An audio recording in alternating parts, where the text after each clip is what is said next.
Miles Ocampo kasama ang boyfriend niya si Elijah Canlas. Siyempre na-corner din natin sila. Oo, kung ano naman ang masasabi nila.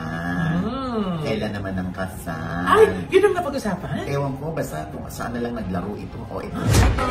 So, kailan ang kasal nyo? Text na lang. Nagtitingin na sila ng bahay. May blueprint na. Oh my God, tumitingin na raw kayo ng bahay. Totoo ba? Tumitingin lang naman. Bubukod na? Bubukod na ba? Pagkasal na. Text ka na. Text.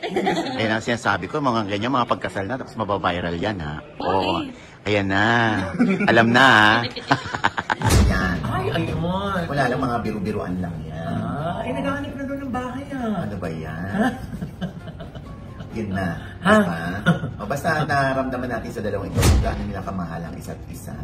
Sinubok din ang panahon ng relasyon nila. Oo, nag-away din naman itong mga ito. Pero ang ending, mahal pala talaga nilang isa't isa. Yes. Minsan talaga yung mga ganung mga trials, yun ang nagpapatibay, nagpapalagkit palalo ng band no? Ng magsikiro.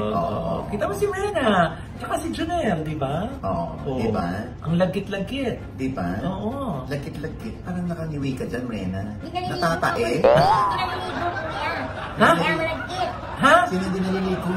Ako. Ay! Akala ko naman si Junel.